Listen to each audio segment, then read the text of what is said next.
विश्व 24 न्यूज हर पल आपके साथ।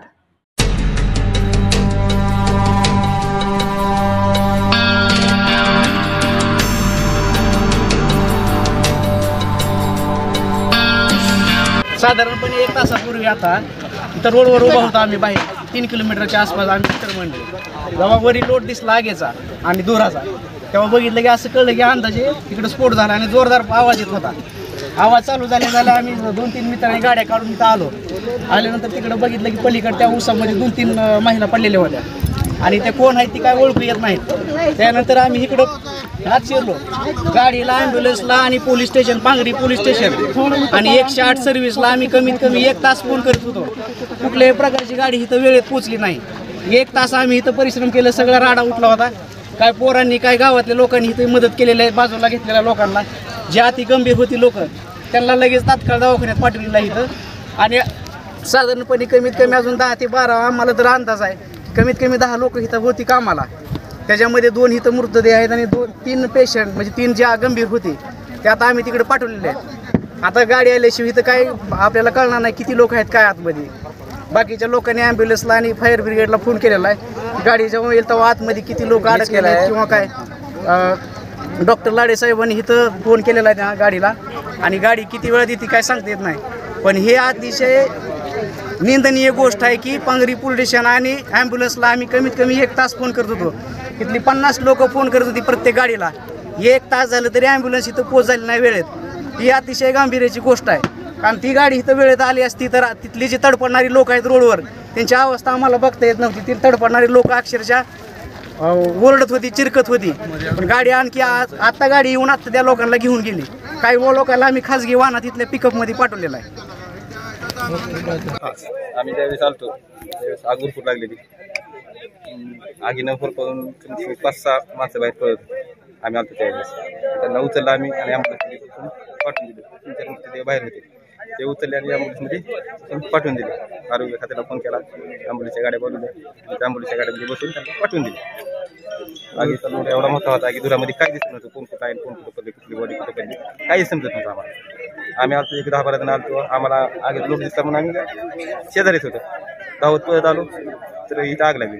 मोठा स्फोट झाला, एकदम मोठा, एवढा पाहायला स्फोट झाला आतापर्यंत एवढा स्फोट कधीच बघितला, एवढा मोठा स्फोट। नेमकं ठिकाण हे कोणतं? शिराळा ठिकाण आहे, शिराळे। हा, शिराळा आणि पांगरीच्या मध्यभागी हद्दीवर बरोबर, शिराळा आणि पांगरीच्या हद्दीवर। हे कारखान्याचं नाव वगैरे काय माहिती आहे त्या कारखान्याचं नाव माहित नाही। नाही। किती वर्षापासून इथं चालू आहे? कारखाना 10 वर्षापासून चालू आहे। हा, 10 वर्षापासून चालू आहे।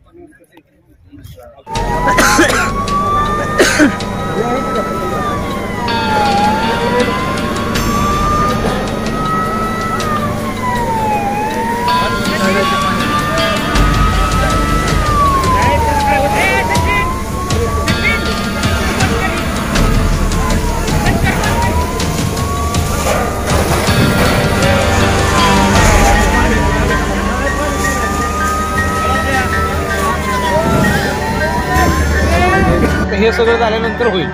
आतापासून 9 सापडले, 9 बॉडी सापडले। 9 बॉडी सापडले। कोणत्या गावचे आहेत कोणाचे आहेत नाही माहिती, फक्त 9 बॉडी आहेत। फक्त वालवडमधले 3 सापडले, वालवड चारे वालवड 3 सापडले। थोडी ओळख झाली पण कन्फर्म नाही। पण आतापासून 9 बॉडी काढले, अजून किती आहेत माहित नाही। फक्त आपलं नाव सर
राज्यातील महत्त्वाच्या आणि आपल्या भागातील ताज्या बातम्या पाहण्यासाठी आजच आमच्या विश्व 24 न्यूज चॅनलला यूट्यूबवर सबस्क्राईब करा आणि बेल आयकॉन प्रेस करा.